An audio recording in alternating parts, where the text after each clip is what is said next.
Shark finning is the process where a shark is caught, it's brought aboard, quite often it's clubbed or stabbed to avoid harm to the fishermen, and the fins are cut off and the animal is thrown back over its side alive. The shark fins are very valuable. They're the most valuable dried seafood product per weight. One fin can cost hundreds of dollars.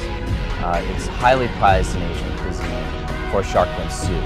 And this was a ceremonial dish at one time, hundreds of years ago. Unfortunately, it's become extremely popular in banquets and business luncheons. So where once there was just a few people eating shark fins, now there are literally millions of people eating shark fin, and it's decimating the species literally around the world ocean.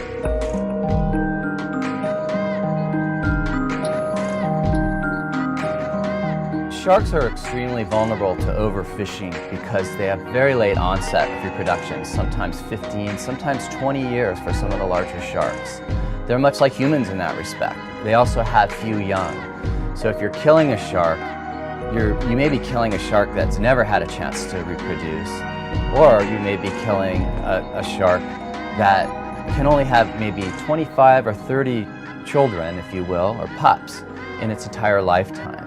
It's not like a fish that can have billions of eggs, that can broadcast millions of eggs out there and have a high percentage of success. You kill a great white shark and you can knock out a generation in a local population.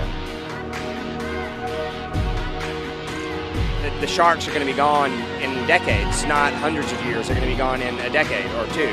They're just going to be gone.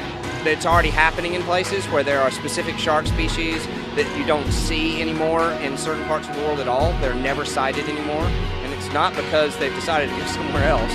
It's because there simply aren't any left. Because if you can get $12 for a fin, US dollars for a fin, in a place where you might make $9 a month in wages, you'll kill as many sharks as you possibly can in a month to make 100 times what your normal income would be. And that's the profit motive. That's the incentive. That's why in places like Galapagos, they'll kill 1 million sharks in a year. In one island chain, they'll kill 1 million sharks and 1 million fins at $12 a piece. Sharks mean a healthy ocean. If we're taking sharks out, we're taking the regulator out. We're taking the animals that are really keeping things clean, that are really keeping animals strong. And it's not only the sharks that are going, it's the big fish. Really, they're shooting themselves in their own foot.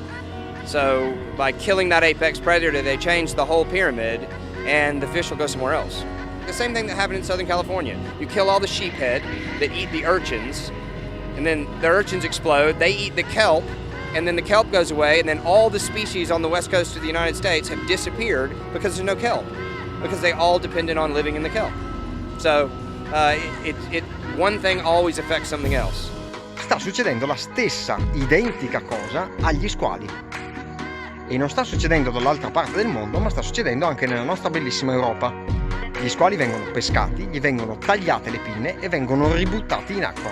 E questa cosa sta succedendo a migliaia di squali ogni anno. La zuppa di pinne di squalo è una prelibatezza e quindi via ad ammazzare squali. Pensate che in Europa esiste solo una legge che impedisce lo spinnamento a bordo dei pescherecci, ma non impedisce il commercio, non impedisce lo spinnamento a terra, quindi ci sono tutta una serie di pratiche che sono ancora assolutamente legali in Europa e che direi che vale la pena fermare. Il lato positivo è che c'è la possibilità di farlo, c'è una campagna in corso che si chiama Stop Finning, si tratta di spendere 2 minuti e andare sul sito e mettere una firma. Tutto qui. La cosa che mi preme è che noi come Italia siamo indietro, stiamo vincendo tutto quest'anno, sport di tutti i tipi, stiamo facendo man bassa, direi che è il caso di darsi una mossa anche qui. Seguite il link di Stop Finning che sicuramente metterò alla fine del video, metterò nelle descrizioni, lo trovate, se cercate Stop Finning lo trovate senza problemi. Andate a mettere una firmetta e fatelo conoscere anche ai vostri amici, perché purtroppo gli squali sono trattati come vi ho raccontato. A presto, buona acqua a tutti e soprattutto ancora complimenti a Stop Finning, complimenti a Sea Shepherd che continuano nella loro lotta, quindi spero di aver dato voce ancora una volta a qualcosa di importante. A presto e buona acqua a tutti.